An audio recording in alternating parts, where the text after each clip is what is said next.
Before we kick off today's episode, I want to introduce you to my new book, Voice of Influence. Speak like a leader, lead like a visionary.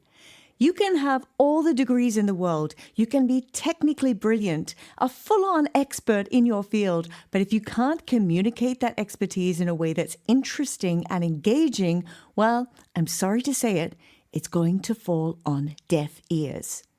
You've got literally 5 seconds to grab and hold the attention of your listeners. And in those 5 seconds, people are making assumptions about you, whether or not you are worth their time to listen to. And once they have made those assumptions, it's really difficult to fight back from those assumptions for the rest of your talk, no matter how well you do. And that's why I wrote this book, Voice of Influence, because I see so many people who are technically brilliant, but they struggle to communicate their message effectively. And therefore, they miss out on opportunities to be seen as an authority in their industry and to grow their career because they lack the communication skills. I don't want that to happen to you. So I've written this book, Voice of Influence. If you're interested to get a copy for yourself, all you need to do is go to lisahugo.com/voice-of-influence. And you can grab your copy for a mere $17. What's that? The cost of a few coffees in a week, and it could change your future. All right, so go grab your copy. But for now, let's dive into today's episode. Hey, my name is Lisa Hugo, and I'm obsessed with helping other people find and develop their voices so they can go out and take on the world, be seen as an authority, expert, and speak their truth with utmost confidence because they know that what they have to share will connect with their audience and make a difference. I studied performing arts and spent 20 years of my career traveling the world as a professional singer-songwriter. I teach you the secrets to speak up and be heard, overcome your fears, to build your speaking skills, and learn how you can use your skills to make a change both in your own life and the lives of others. This is your one-stop shop for all things confident speaking. This is Impact Through Voice. Well, hey there, and welcome back to the Impact Through Voice podcast. I'm your host, Lisa Hugo, and today I want to dive into a topic which a lot of people struggle with and a lot of people hold themselves back because of, and that's the fear of standing up in front of an audience, that fear of public speaking, or let's call it stage fright. And it's considered to be the number one fear in the world, even more feared than death itself, which seems a bit wacky, but apparently, according to studies, it's true. At least in the US, that's for sure. So let's dive in. I want you to picture that you're standing before a captivated audience. You're delivering your message with so much conviction that all your audience are smiling, they're nodding their heads, they're fully focused on you and what you have to share. As professionals, entrepreneurs, executives, leaders, speakers, our ability to communicate with passion, with power, with persuasion, with precision is the cornerstone of our success. Now, I've spent most of my career as a performer, so I know a thing or two about stage fright, about nerves, about how they can affect a performance. And just because I've spent most of my life on the stage, that doesn't mean that I don't get nervous anymore. But here's the thing. As a trained performer, I have learned methods to control that fear, even turn it into a positive energy. And I believe that nervousness belongs to going out in front of an audience. But here's the catch. There are good nerves and there are bad nerves. Good nerves are, let's say it's more like those butterflies that you get in your stomach, that kind of nervous excitement. And bad nerves are the ones that completely prevent you from functioning properly. They block your throat, your clear thoughts, your natural body function, and they prevent you from showing up in the best light. Think of it this way.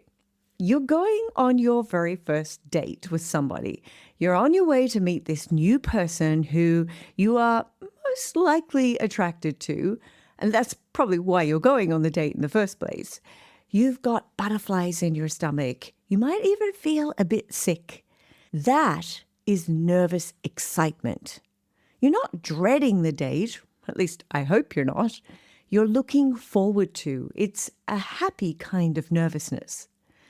So why is that any different to the nervousness that you feel when you go out in front of an audience? Well, let's have a talk about these different nervous states and give you some positive techniques to help you to combat nervousness head on. First, you need to understand what that anxiety is. What is stage fright? What is public speaking anxiety? This is the anxiety that creeps in when you face a crowd, and it's called stage fright in the performance and theatrical world. I get it. And as I said, I have been there. I have learned that even the most seasoned speakers also experience it. But do you know what? You can learn to control it and minimize it. Now, I'm sure you know this, but a lot has to do with how you think about going out in front of an audience, your mindset. In your subconscious, you're likely afraid of being judged, of something horrible going wrong, or making a fool of yourself, or losing your credibility. I want you to imagine this as a shift in your narrative, your story that you tell yourself. Instead of fretting over the thought of being judged, focus on the unique value that you have to offer your audience. Your message is a gift, and by sharing it, you're enriching other people's lives. You're enriching their knowledge. You're enriching their experience. Now, I know some of you are going to be thinking, that doesn't apply to my business presentation when I'm sharing, let's say, my monthly statistics, my monthly reviews. But that's where you are wrong. Your presentation has a purpose. And there are people in that room who don't have the knowledge on your topic, on your team, on your stats, and they want to hear them. That's why you're delivering your presentation. They're not there to judge you. They're eager to hear your knowledge, your opinion, your ideas. But when you fear these presentations, you don't and you won't present the information in the best light. And that's when the eyes will be on you and they will be judging you.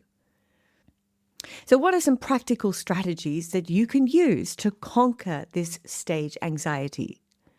The first step, and you probably know this already, and you probably don't do it enough, is preparation. If you're not prepared, then obviously you're going to be nervous because you don't know your stuff. And even if you think you have the knowledge, when you're thrown a curveball, you're going to crumble. Now, the second step is practice, practice, practice. It belongs also to preparation, but it's that extra step. In the performing world, it's called doing rehearsals. You probably know that. When you know your material inside out, you are ready to conquer any stage. And I have these discussions all the time with my students, with my mentees. You would never skip out on this step if you expect to be an above average presenter. Our minds are powerful tools. And before stepping on that stage, you should take a moment to visualize yourself captivating the audience. Create a movie in your own mind. Picture the audience fully focused and engaged in your content. They're nodding their heads. You're delivering with unwavering confidence.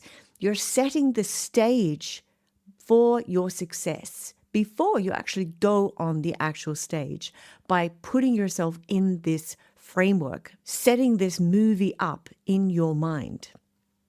Speak positive affirmations to yourself. I'm a great speaker. I can do this. I have knowledge. These people want to hear from me. I'm enough. I'm looking forward to sharing. Setting your mind into a positive state is setting you up for success. If you focus on all of these things that could go wrong, then most likely they will go wrong because you've put yourself into that negative state. Now, my third tip is to understand the power of breath, to master effective diaphragmatic breathing techniques that are going to support everything from your nerves to your voice, to keeping your thoughts clear, to even delivering your message with impact. The magic of deep breaths. Before you go out to speak, practice controlled breathing. You inhale, you exhale. Inhale deeply so that you feel your stomach is expanding. And then when you exhale, your stomach is contracting. Just do a nice deep breath with me right now. Let's breathe in and breathe out. One more. Breathe in and breathe out. It really does work. It keeps you calm, it keeps you focused, and it gets you ready to deliver a killer presentation. Okay, point number 4 is connecting with your audience. When you are speaking from stage, speaking in front of an audience, you're not an actor in that moment. You're not delivering a monologue when you're in your own little world, but you are in a dialogue with your audience. Now, that doesn't mean that they need to speak back to you during your presentation, but you want them to have that experience and that feeling that you're having a conversation with each and every one of them in the room personally. Picture them like they're your supporters. They're eager to learn from you, each individual person in that room. Okay, and the 5th point is to embrace imperfection. Perfection in your presenting should not be your goal. It's okay if you fumble, if you stumble, if you pause to collect yourself. I can remember countless performances where I made mistakes. I hit the wrong key on the piano. I forgot a line in the song. I forgot what I wanted to say and had to realign my thoughts and take a moment. And in hindsight, these mishaps, they usually happened when I took my focus away from the moment and I started to worry that I would make a mistake. I worried that I was going to forget something on the piano or forget my words. And that's usually when the mistakes happened because my thoughts were taken away from what I was actually doing and the connection I was making with my audience. Now, I'm going to say usually the audience never noticed, and usually the audience does never notice. It's only when you show that you've made a mistake and you make a big deal out of it that everyone's going to know. And even if they do notice, if you just brush it off and keep going, that is a sign of a true professional.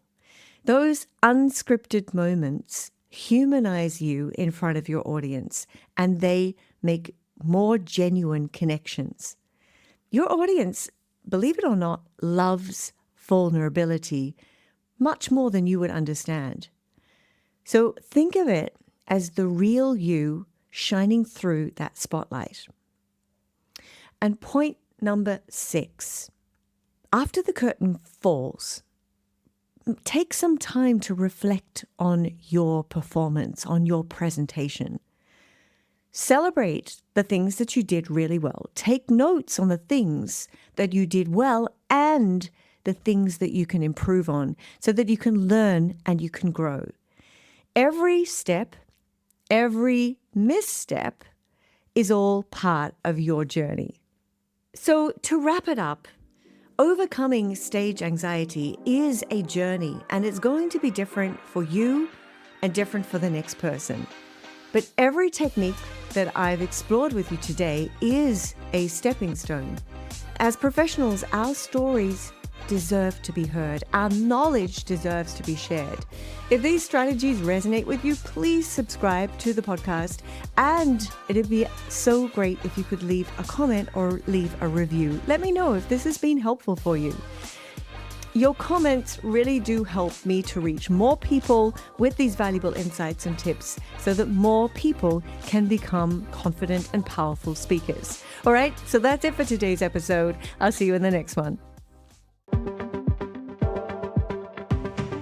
Thanks for tuning in to another episode of Impact Through Voice. Until next time, keep on working towards making a positive impact through your voice.